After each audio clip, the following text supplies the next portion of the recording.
श्री स्वामी समर्थ. श्री स्वामी समर्थ रेसिपीजमध्ये आपलं स्वागत आहे. आज आपण बनवणार आहोत झणझणीत मिसळ. त्यासाठी आता आपण सर्वात अगोदर गॅसवर कुकर ठेवला आहे. त्यामध्ये तेल टाकलं आहे. तेल गरम झाल्यानंतर त्यामध्ये मोहरी टाकली. मोहरी चांगली कडकड झाली. जिरं टाकून घेतलं. तर त्यामध्ये कांदा,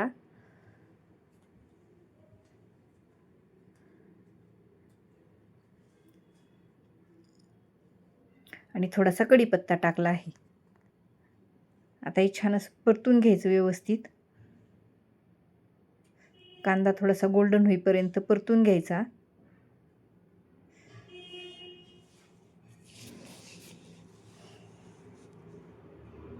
थोडासा कांदा परतला की त्याचा कच्चेपणा जातो.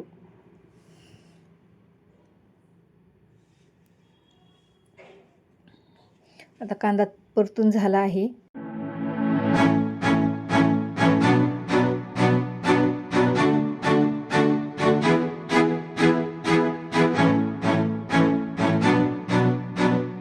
त्यामध्ये आपण आता अद्रक, लसूण आणि कोथिंबीरचा ठेचा टाकणार आहोत.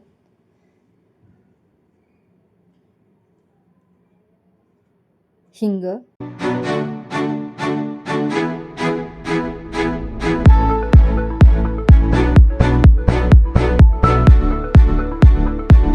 हळद. आता हे व्यवस्थित परतून घ्यायचं.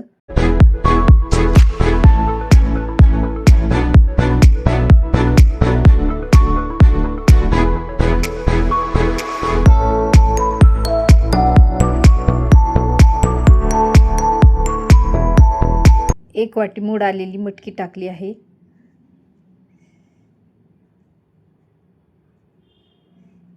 हिलाही व्यवस्थित परतून घ्यायचं.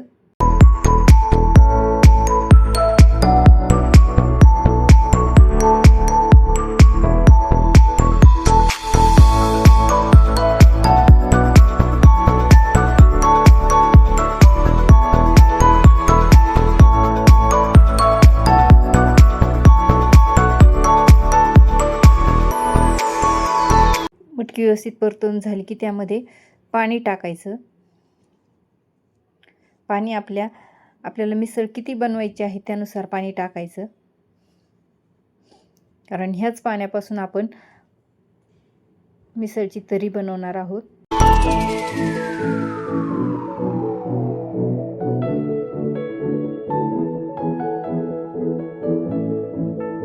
मी 4 ग्लास पाणी टाकून घेतलं आहे.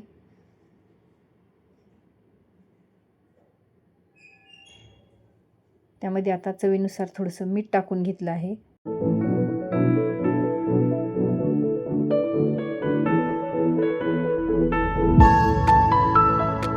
आता कुकरचं झाकण लावून मंद गॅसवर एक शिट्टी काढून घ्यायची. एक 10 ते 12 मिनिटात एक शिट्टी निघते. तोपर्यंत आपण मिसळची तर्रीची तयारी करू. कढईमध्ये 2 चमचे धने,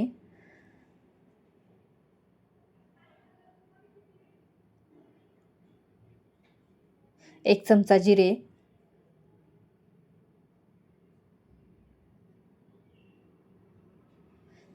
1 चक्री फूल, 4 मिरे, 4 लवंगा, 1 मसाला वेलची आणि थोडी दालचिनी. हे सर्व एकत्र भाजून घ्यायचं व्यवस्थित. आपण याचा मिसळचा मसाला बनवणार आहोत. आपण घरच्या मसाल्याचीच मिसळ बनवणार आहोत, विकतच्या मसाल्याची नाही.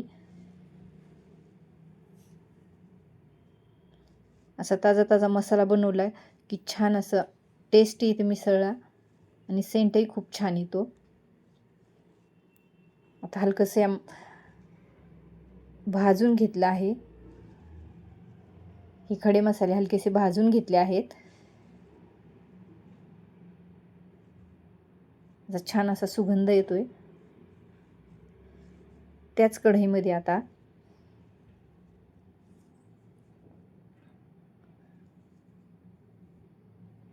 4 चमचे खोबरं, हेही छान भाजून घ्यायचं व्यवस्थित.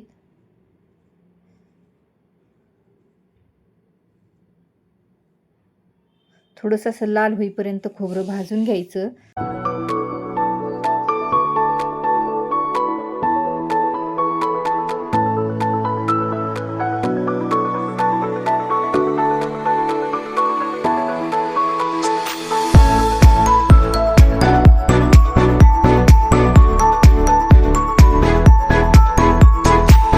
व्यवस्थित असं खोबरं भाजलं आहे. त्यामध्ये आता 1 चमचा तीळ, अर्धा चमचा खसखस हे टाकून भाजून घ्यायचं यालाही. आणि हे ताबडतोब काढून घ्यायचं, नाही तर खसखस आणि तीळ लगेच जळून जातात, लगेच करपतात. आता यालाही थंड करायला एका डिशमध्ये काढून घ्यायचं.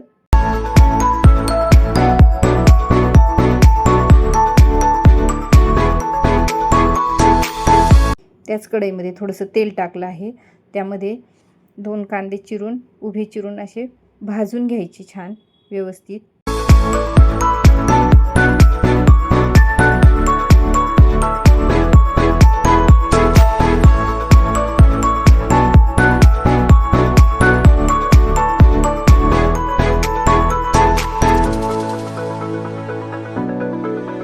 कांदा व्यवस्थित आता भाजला गेला आहे.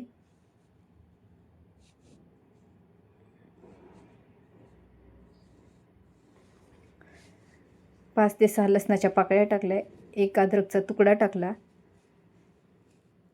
त्यालाही व्यवस्थित भाजून घ्यायचं.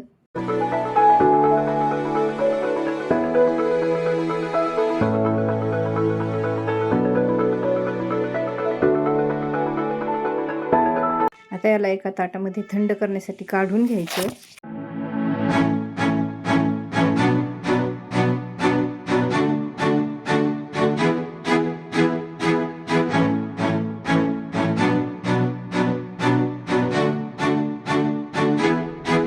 आता हे थंड झालेले मसाले आपण मिक्सरमध्ये फिरवून घेऊ. अगोदर हे खडे मसाले फिरवून घ्यायचे, कोरडेच फिरवून घ्यायचे.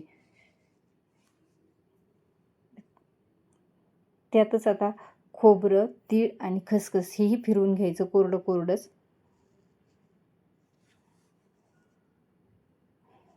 आता हे बारीक झालेलं आहे थोडंसं. त्यातच लसूण, अद्रक आणि कांदा टाकायचा. याला या अगोदर असं कोरडंच मिक्सरमध्ये फिरवून घ्यायचं.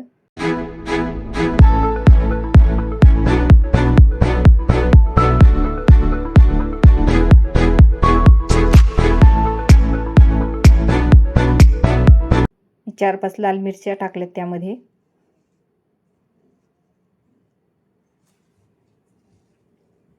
हे पहा, आता त्याला अगोदर कोरडं फिरवलं, नंतर पाणी टाकून फिरवलं, त्याची अशी पेस्ट तयार झाली. आता कढईमध्ये तेल टाकलं आहे. त्यामध्ये केलेलं हे वाटण टाकायचं आणि छान याला व्यवस्थित असं परतून घ्यायचं.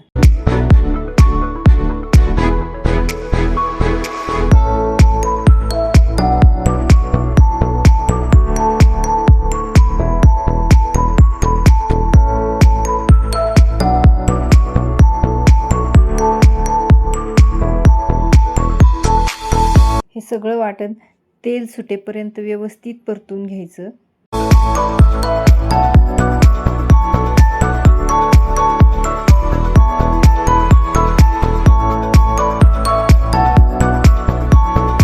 आता त्यामध्ये अर्धा चमचा डाळीचं पीठ टाकलं आहे. त्यालाही व्यवस्थित भाजून घ्यायचं. डाळीचं पीठ टाकल्याने मिसळचा जो कट आहे, रसा आहे, त्याला असा एक संगपणा येतो, असे एक जीव होतो ते. त्याला पुन्हा मिक्स करून असं व्यवस्थित भाजून घ्यायचं. आता पहा मसाल्याला किती छान असं तेल सुटलं आहे. त्यामध्ये घरचा थोडासा 1 टीस्पून मसाला टाकला आहे.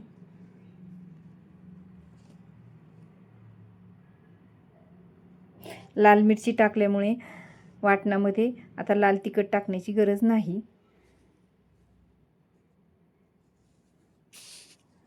जर मसाल्यामध्ये मिरची नाही टाकली तर लाल तिखट टाकायचं. आता आपण जी मटकी शिजवून घेतली होती ती टाकली आहे आणि ती गरमच टाकायची, म्हणजे आपल्या मिसळला छान अशी तर्री येते.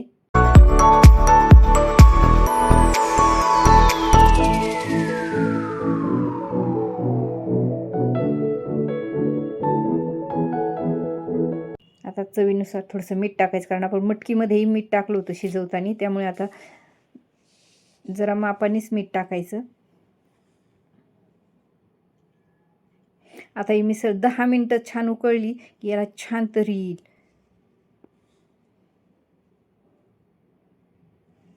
व्यवस्थित मंद गॅसवर अशी 10 मिनटं उकळू द्यायची. पहा किती छान तर्री आली आहे. आता आपण मिसळ सर्व करू. डिशमध्ये अगोदर मिसळ टाकायची, मटकी वगैरे अशी.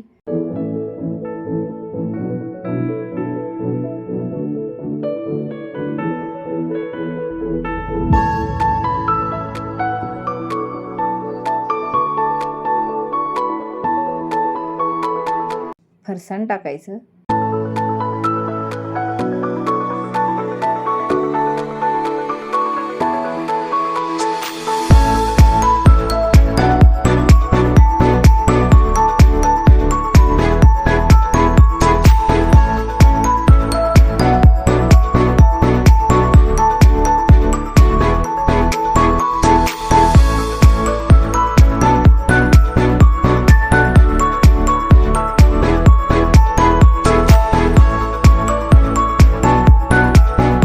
त्यावर आता छान असं तर्री टाकून घ्यायची.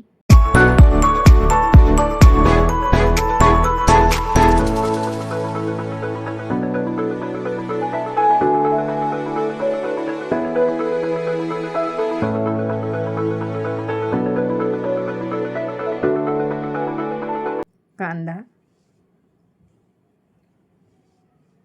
असा कांदा टाकून घ्यायचा. थोडीशी कोथिंबीर. अशा पद्धतीने अशी मिसळ सर्व करायची. ही मिसळ खूप छान अशी झणझणीत आणि टेस्टी मिसळ लागते.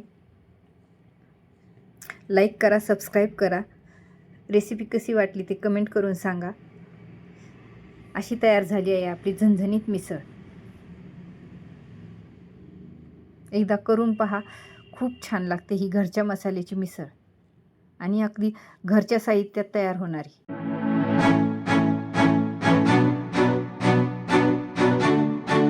चवीला अशी एकदम छान लागते, टेस्टी मिसळ. पाहता क्षणी असं लगेच तोंडाला पाणी येतं, एवढी छान मिसळ बनते.